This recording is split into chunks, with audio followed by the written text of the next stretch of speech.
Hello students, welcome to class 10th physics. Today I am going to start the next topic of class 10th physics. इससे पहले की class में हम आपको magnetic field के बारे में डिस्कशन करा चुके हैं।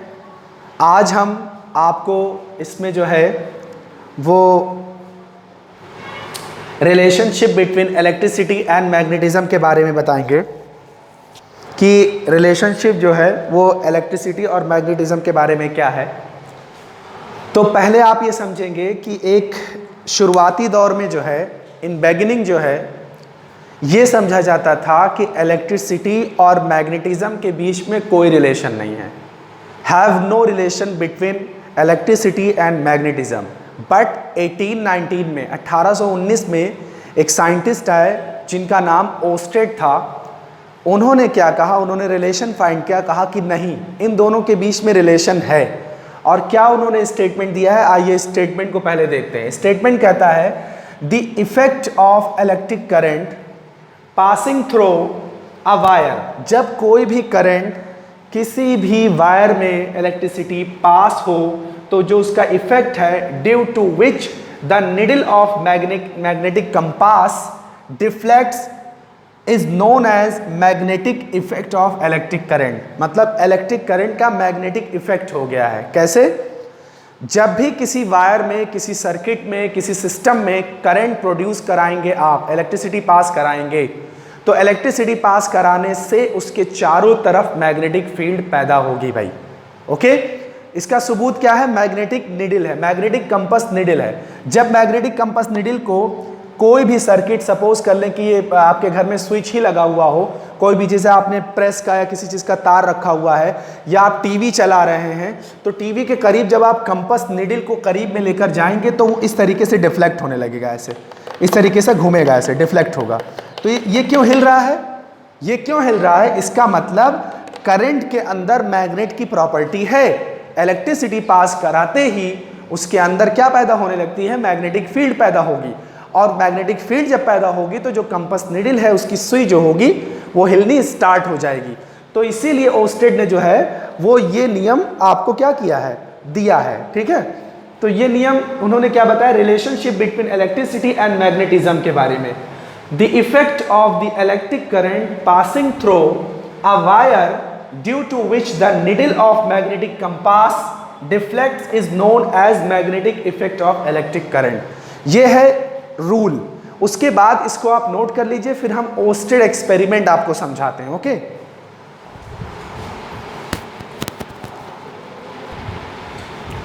ओके, तो अब जो है वो हम ओस्टेड एक्सपेरिमेंट के ऊपर बात करेंगे। ओस्टेड एक्सपेरिमेंट है क्या? अभी आपने इससे पहले जो रिलेशन पढ़ रखा था उसके ऊपर अब एक्सपेरिमेंटली इसको हम देखेंगे कि आखिर है क्या। ध्यान से देखिएगा, हमने क्या किया है कि इसमें एक बैटरी को मैंने लगा रखा है। ये बैटरी है, ये बैटरी का निगेटिव टर्मिनल है जो बी से जुड़ा हुआ है, और ये इसका पॉजिटिव टर्मिनल है जो किससे जुड़ा हुआ है? ए से जुड़ा हुआ है। ये की है, यहाँ से ऑन करेंगे तो कहता क्या है ये कि जैसे ही इसके अंदर करंट फ्लो होगी तो ये जो मैग्नेटिक कंपास है वो इधर की तरफ मुड़ेगी। किधर की तरफ मुड़ेगी? इधर की तरफ। अगर ये निगेटिव और ये पॉजिटिव है तो मैग्नेटिक कंपास जो है वो इधर की तरफ मुड़ेगी, और अगर जो है हम इसके डायरेक्शन को चेंज कर दें, इसको प्लस कर दें, इसको माइनस कर दें, तो इसके क्या हो जाएगी? मैग्नेटिक कंपास निडल इधर की तरफ मूव करेगी। किधर की तरफ? इस तरफ मूव करेगी, ऐसे ऐसे मूव करेगी। और अगर ये इस वक्त नेगेटिव है तो इस वजह से क्या हो रहा है? ये इधर की तरफ मूव हो रहा है। इसका मतलब हम किसी सर्किट में अगर हमने बैटरी के टर्मिनल का पॉजिटिव और नेगेटिव टर्मिनल चेंज करने की कोशिश की तो मैग्नेटिक कंपास निडल अगर नेगेटिव है तो ये इस तरफ होगी, और पॉजिटिव है तो इस तरफ। मतलब वो अपने अकॉर्डिंग क्या करेगी? चेंज करने की कोशिश करेगी। इसका मतलब क्या होता है कि ये करंट जो है इस मैग्नेटिक कंपास पर कोई ना कोई फोर्स लगा रहा है, कोई ना कोई फोर्स इस पर अप्लाई कर रहा है। तो जो फोर्स अप्लाई कर रहा है तो हम उसको अभी नहीं समझा रहे कि कौन सा फोर्स है, क्या है ये, इसके बारे में हम बात नहीं कर रहे। बस ये क्या नाम है, कंपास नीडल जो डिफ्लेक्ट हो रही है, इससे ये पता चलता है कि इलेक्ट्रिसिटी जो होती है वो प्रोड्यूस करती है मैग्नेटिक फील्ड को। किसको प्रोड्यूस करती है? मैग्नेटिक फील्ड को प्रोड्यूस करती है। और ये मैग्नेटिक फील्ड जो प्रोड्यूस हो रही है वो आपको इसमें दिखती हुई नजर आएगी। दूसरी बात, there must be a magnetic field around the wire carrying electric current which deflected the magnetic compass। ठीक है, तो ये कंपास नीडल। आप कहेंगे कि सर हमें डायरेक्शन भी पता चल जाएगा करंट का? हाँ, बिल्कुल पता चल जाएगा। अगर आपके घर में कोई टीवी सिस्टम है, कोई भी चीज़ है और उसमें इलेक्ट्रिसिटी आप प्रोड्यूस करवा रहे हैं, बिल्कुल पैक है, तो कंपास नीडल को उसके करीब में लेकर जाएंगे तो वो डायरेक्शन बताएगा कि करंट किस तरफ फ्लो हो रही है। ठीक है, तो कंपास नीडल जो है वो डायरेक्शन ऑफ करंट को भी बताता है। किसको बताता है? डायरेक्शन ऑफ करंट को भी बताता है। ये ओस्टेड एक्सपेरिमेंट है, इसमें पॉइंट्स होते हैं जो हम आपको व्हाट्सएप के जरिए इसको भेज देंगे ताकि आप नोट्स बनाते हैं। So please note this.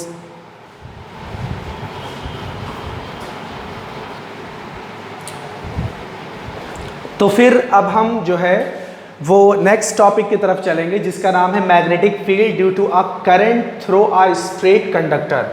Magnetic field due to a current through a straight conductor के ऊपर चलेंगे।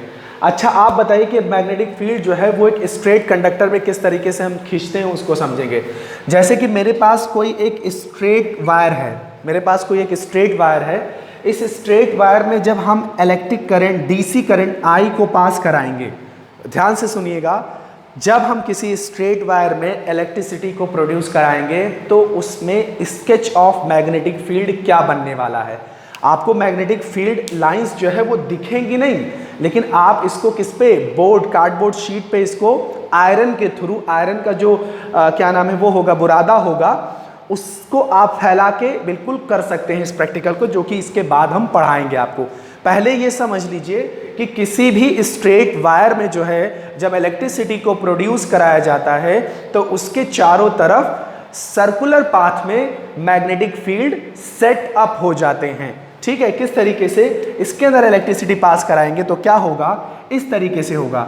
देखें, ये सर्कुलर कंसेंट्रिक सर्किल बनते हुए जाएंगे, इस तरीके से गोल गोल टाइप में क्या हो जाएंगे, इलेक्ट्रिसिटी प्रोड्यूस होने लगेंगे। इसके चारों तरफ ऐसे यूं घूमेंगे, फिर इस तरीके से घूमेंगे, फिर इस तरीके से घूमेंगे। कोई भी स्ट्रेट वायर होगा उसके चारों तरफ इलेक्ट्रिसिटी जो प्रोड्यूस करनी है आपको, वो बिल्कुल चारों तरफ कंसेंट्रिक सर्किल में होगा। ऐसे सपोज कर लें कि ये अगर स्ट्रेट वायर है तो इसके अंदर अगर हम इलेक्ट्रिसिटी को प्रोड्यूस करा रहे हैं तो प्रोड्यूस कराने से होगा क्या कि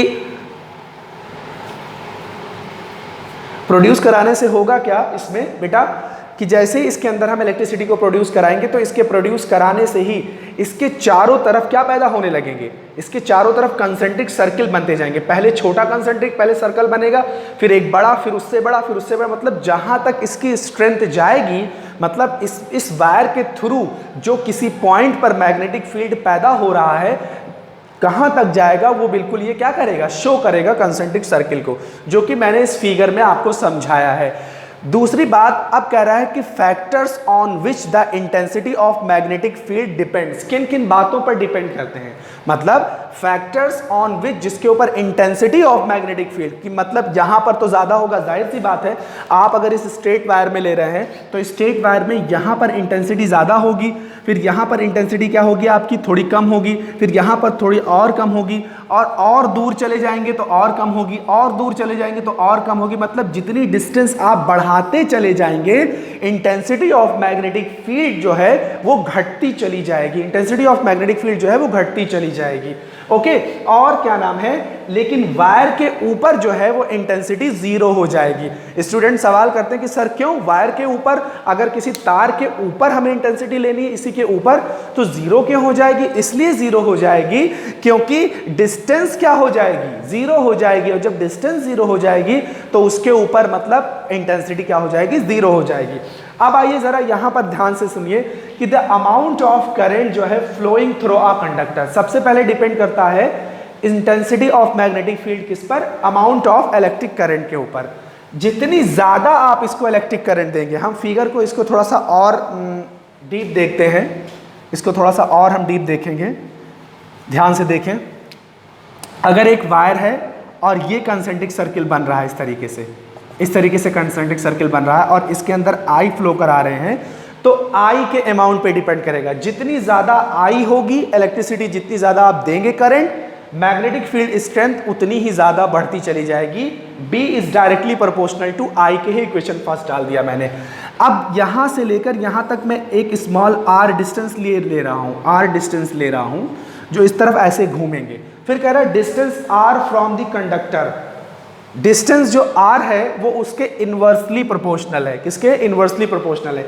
जितने ज्यादा डिस्टेंस को आप घटाएंगे इंटेंसिटी उतनी ही बढ़ती चली जाएगी, जितनी दूरी लेकर जाएंगे इंटेंसिटी उतनी ही ज्यादा घटती चली जाएगी आपका। ठीक है, तो अब होगा क्या, इन दोनों इक्वेशन को कंबाइन कर लेते हैं, देखते हैं क्या बनता है कंबाइन करने से। तो जब कंबाइन करेंगे, कंबाइनिंग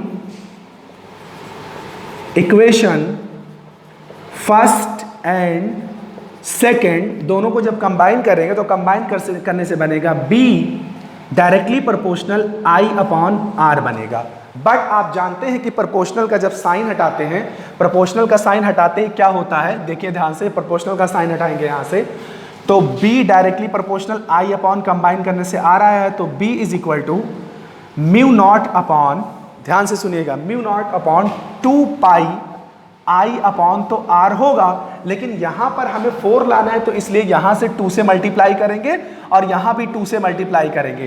तो B इज इक्वल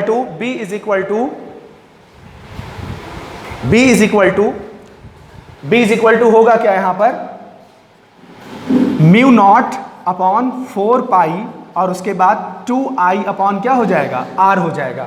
ये आपका magnetic field strength straight line में, मतलब ये जो स्ट्रेट लाइन में मैग्नेटिक फील्ड स्ट्रेंथ किसी पॉइंट पर है वो मैंने फॉर्मूला कैलकुलेट कर दिया है। इस फॉर्मूले से आप स्ट्रेट लाइन में के किसी भी पॉइंट पर अगर मैग्नेटिक फील्ड स्ट्रेंथ आपको लेनी है तो आप इस फॉर्मूले से कैलकुलेट कर लेंगे। और एक बात का खास ख्याल रखिएगा, जो इसकी SI यूनिट होती है वो टेस्ला होती है। क्या होती है? टेस्ला, नॉट तस्ला, Tesla. Okay, note this question. Okay, तो अब हम इसके ऊपर जो है वो 10 टू द पावर क्या लगाएंगे, देखिए ध्यान से। इस पर हम क्या करेंगे, इसको हटाते हैं और देखते हैं।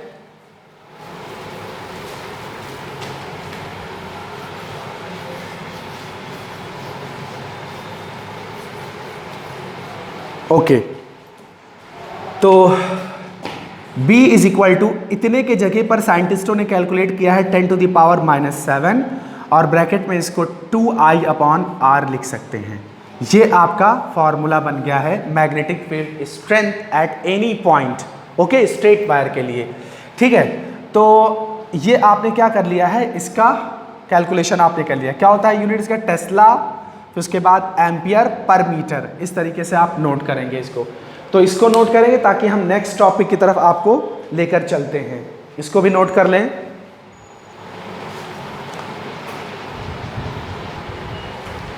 तो इस तरीके से बहुत सारे इस पर क्वेश्चन भी लग जाएंगे, न्यूमेरिकल्स लगाने होंगे हमें, कि हमें I को गिवन करेगा और R को गिवन करेगा, फिर उसके बाद B हम कैलकुलेट कर लेंगे।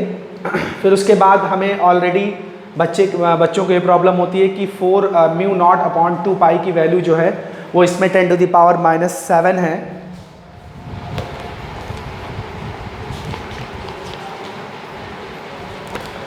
तो 10 टू द पावर -7 आने का मकसद ये है कि अगर कहीं भी म्यू नॉट अपॉन 4 पाई लिखा हुआ है तो हम फ़ौरन ही उसको क्या कर लेंगे, इसको 10 टू द पावर -7 लिख लेंगे और हमें क्या रहेगा, जैसे कि इस तरीके से दिया हो 10 to the power -7 into 2 into I की वैल्यू दे रहा हो 4 हो और नीचे R की वैल्यू दे रहा हो आपको 10 दे रहा हो, तो 2 1 ज़ा 2, 2 5 ज़ा 10 हो जाएगा। And B is equal to 4 into 10 to the power -7 और नीचे 5 हो, और B इज इक्वल टू ये हो जाएगा आपका 8 ज़ा, तो 0.8 into 10 to the power -7 tesla के आसपास ये मैग्नेटिक फील्ड स्ट्रेंथ आ जाएगी आपकी। तो इस तरीके से कैलकुलेशन में भी आप क्या करेंगे, इसका सोल्यूशन लेंगे, इसको समझेंगे कायदे से और देखेंगे कि किस तरीके से हमने जो है इसको सॉल्व किया है। तो magnetic field strength and magnetic field lines and ousted experiment, ये आपका पूरी तरीके से क्या हो चुका है, मैंने समझा दिया है। तो अगर आप लोग समझे होंगे इसको तो आप ज़रूर इसको नोट करें, और इससे कोई भी सवाल है तो आप कमेंट में या ऐसे ही आप लाइव सेशन में बोल सकते हैं, ठीक है, या व्हाट्सएप के ज़रिए आप क्या कर सकते हैं, मुझे बता सकते हैं। Thanks for watching this video, see you next day.